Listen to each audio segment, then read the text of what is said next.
Hello students, आज का हमारा जो टॉपिक है क्लासिफिकेशन ऑफ ऑर्गेनिक कंपाउंड है। ऑर्गेनिक कंपाउंड्स जो हैं वो हमारे पास मिलियन ऑफ ऑर्गेनिक कंपाउंड्स हैं, वन बाय वन इन सबको स्टडी करना थोड़ा डिफ़िकल्ट हो जाता है।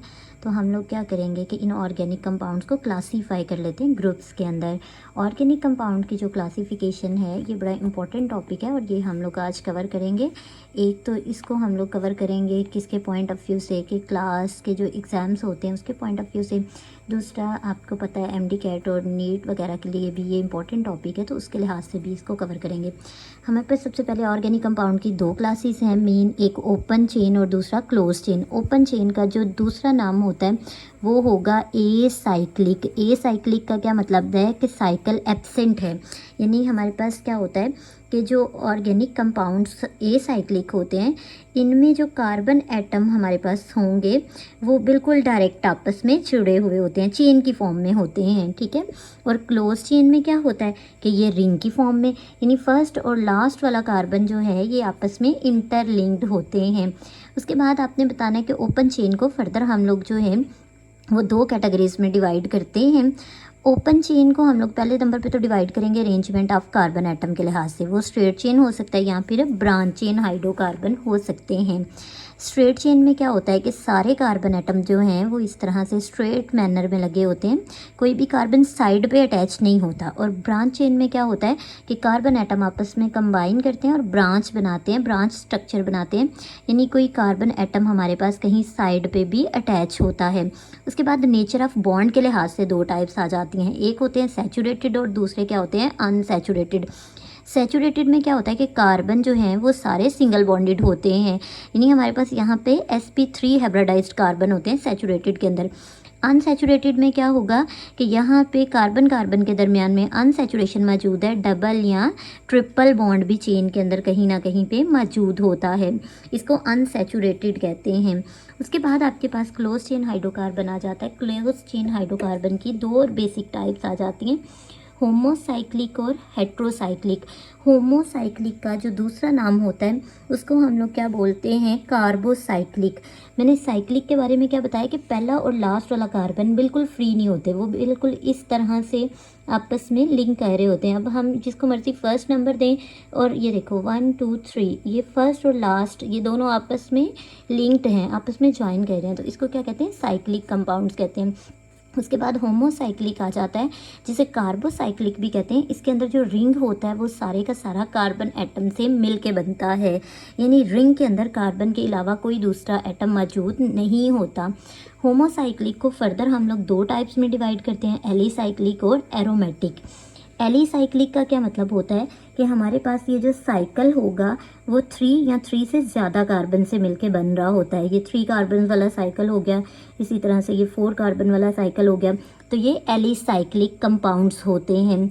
और उसके बाद आपने बताना है कि एलिसाइक्लिक को फर्दर हम लोग दो कैटेगरीज में डिवाइड करते हैं, एक यहाँ पे आ जाता है सैचुरेटेड और दूसरा यहाँ पे आ जाता है unsaturated alicyclic homocyclic compound.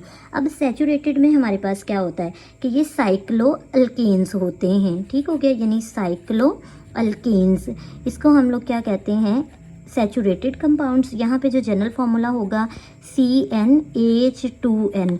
Unsaturated हमारे पास यहाँ पे आ जाता है अनसैचुरेटेड।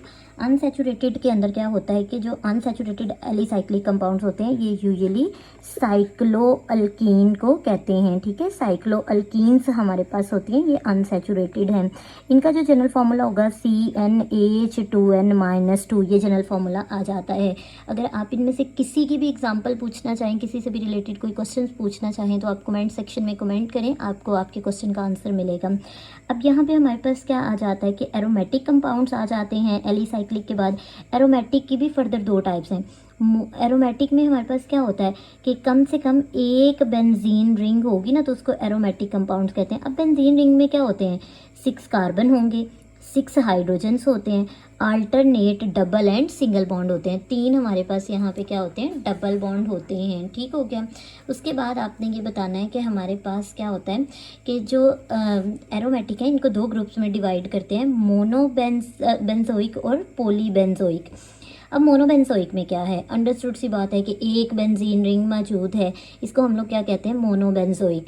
ये बेंजीन के डेरिवेटिव्स भी इसमें आ जाते हैं, लाइक अल्कोहल हो गया, टॉलीन हो गया, ये हमारे पास इसमें आ जाते हैं। उसके बाद आपके पास क्या आ जाता है, पॉलीसाइक्लिक।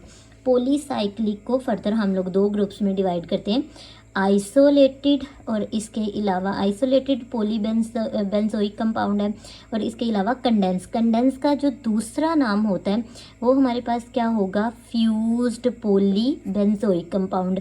अब यहाँ पे आइसोलेटेड में क्या होता है कि रिंग्स आपस में ज्वाइन करते हैं, रिंग्स आपस में इकट्ठी होती हैं, लेकिन किसी बॉन्ड के ज़रिए या इसके अलावा ग्रुप ऑफ एटम के ज़रिए। ठीक हो गया, तो इसको हम आइसोलेटेड, दोनों रिंग अलग अलग है तो इसे आइसोलेटेड पॉलीबेंजोइक कंपाउंड कहते हैं। उसके बाद फ्यूज्ड में क्या होगा, फ्यूज्ड पॉलीबेंजोइक कंपाउंड में बेंजीन रिंग्स जो हैं ये आपस में अटैच होती हैं, किसी कोई एक बॉन्ड जो है वो इनमें कॉमन होता है, कोई एक बॉन्ड जो है इनमें वो फ्यूज़ हो जाता है, जैसे कि नेफ्थलीन के स्ट्रक्चर में हमारे पास होता है। हमारे पास आ जाता है हेट्रोसाइक्लिक। हेट्रोसाइक्लिक में क्या होता है कि रिंग के अंदर कार्बन के अलावा कोई दूसरा एटम जो है वो मौजूद होता है। जैसे ये हम लोग एक रिंग बना लेते हैं और ये कॉर्नर तो सारे जो हैं ये रिप्रेजेंट कर रहे हैं हमारे पास किसको, कार्बन एटम को।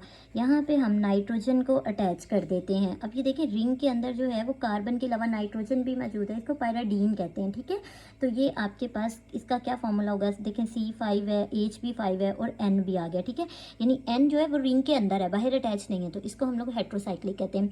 इसकी दो टाइप्स हैं, सैचुरेटेड और अनसैचुरेटेड हेट्रोसाइक्लिक कंपाउंड्स होते हैं। यानी सैचुरेटेड में बॉन्ड सिंगल होंगे, पाई बॉन्ड कोई नहीं मौजूद होगा, और अनसैचुरेटेड में रिंग के अंदर पाई बॉन्ड मौजूद होता है। अनसैचुरेटेड को फर्दर हम दो टाइप्स में डिवाइड कर लेते हैं। इसमें आपके पास एरोमेटिक कंपाउंड और नॉन एरोमेटिक कंपाउंड्स आ जाता है। Non aromatic unsaturated heterocyclic compounds आ जाता है। एक इम्पॉर्टेंट पॉइंट आप याद कर लें, इसको याद रखें कि हमारे पास जो हेट्रोसाइक्लिक कंपाउंड्स होते हैं, जितने भी आपके पास साइक्लिक ईथर्स आ जाते हैं, साइक्लिक ईथर जो हमारे पास होते हैं, ये आपसे एमडी कैट या नीट वगैरह में पूछा जाता है।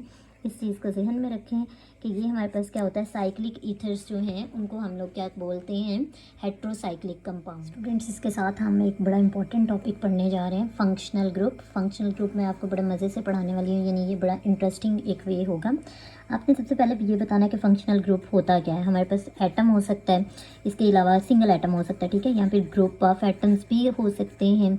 इसके अलावा आपने ये बताना है कि हमारे पास डबल बॉन्ड होता है या फिर ट्रिपल बॉन्ड, ये किसके तौर पे बिहेव करते हैं, फंक्शनल ग्रुप के तौर पे बिहेव करते हैं। सबसे पहले हम डिस्कस कर लेते हैं, हमारे पास एक क्लास आ जाती है अल्केन। अल्केन में कार्बन कार्बन के दरमियान में सिंगल बॉन्ड है, यानी नो फंक्शनल ग्रुप, इनके पास कोई भी फंक्शनल ग्रुप नहीं होता।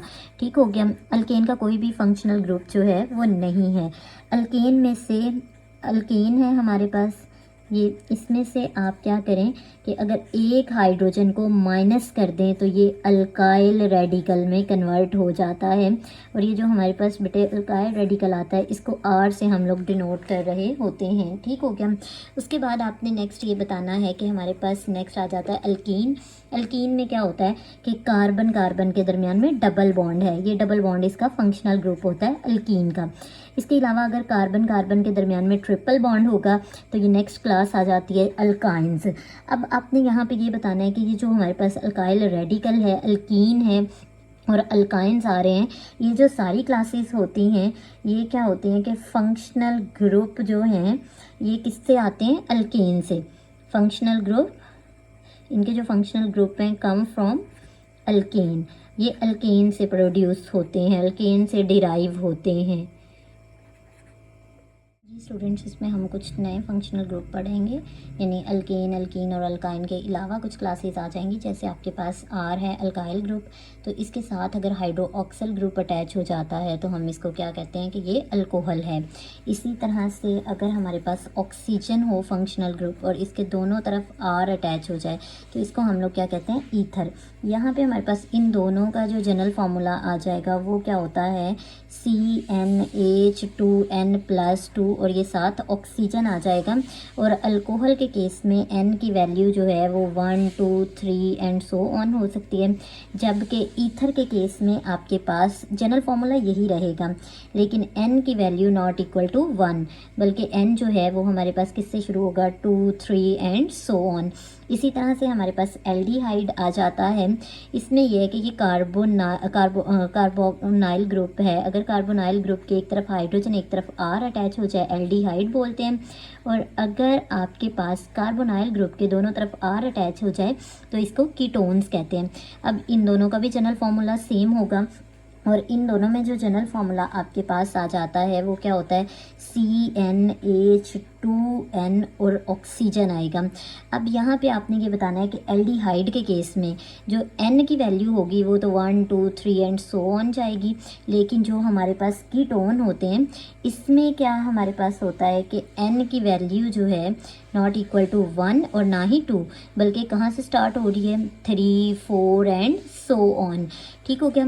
उसके बाद नेक्स्ट आपके पास आ जाता है कि हमने डिस्कस करना है कार्बोक्सिलिक एसिड। कार्बोक्सिलिक एसिड में क्या होता है कि अगर कार्बोक्सिल ग्रुप फंक्शनल ग्रुप है, ये कार्बोक्सिल ग्रुप है, तो ये हमारे पास कार्बोक्सिलिक एसिड आ जाता है। इसी तरह से हम एस्टर की बात कर लेते हैं कि ये हमारे पास कार्बन है, ये कार्बोक्सिल ग्रुप है, और दूसरी तरफ ऑक्सीजन के साथ R अटैच हो गया है, तो इन दोनों का जनरल फार्मूला सेम होगा, CnH2n और ऑक्सीजन।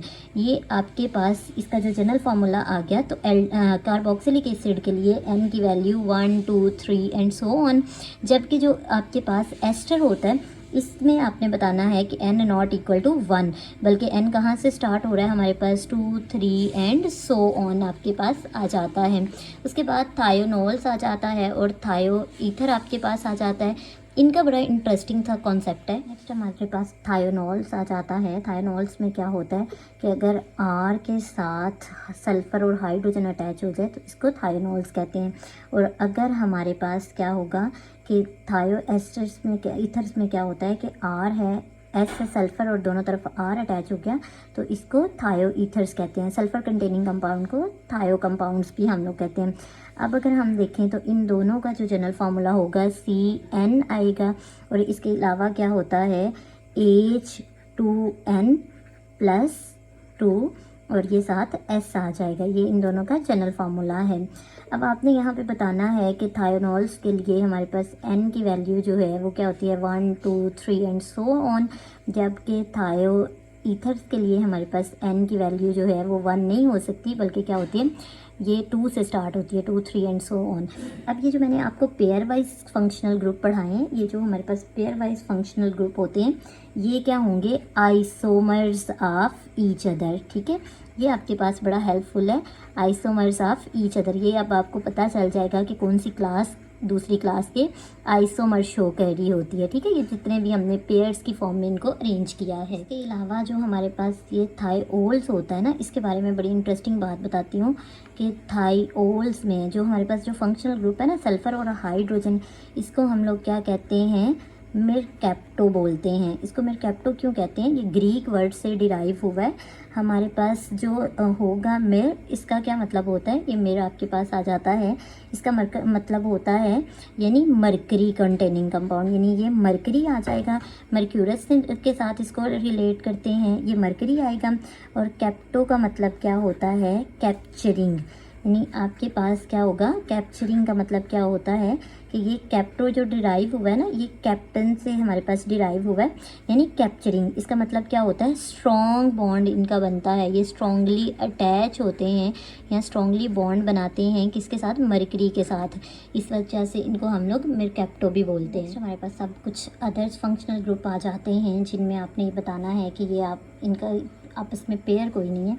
जैसे आपके पास एसिड हैलाइड आ जाता है, ये आपने क्या करना है कि कार्बोक्सिलिक एसिड से ही इसको डिराइव करना है, यानी कार्बोनाइल ग्रुप के साथ हैलोजन जोड़ दें तो ये आपके पास क्या बन जाएगा, एसिड आ जाता है। एसिड अमाइड, एसिड अमाइड में क्या होता है कि अगर ये कार्बोनाइल ग्रुप के एक तरफ अमाइन ग्रुप आके अटैच हो जाए तो इसको एसिड अमाइड कहते हैं।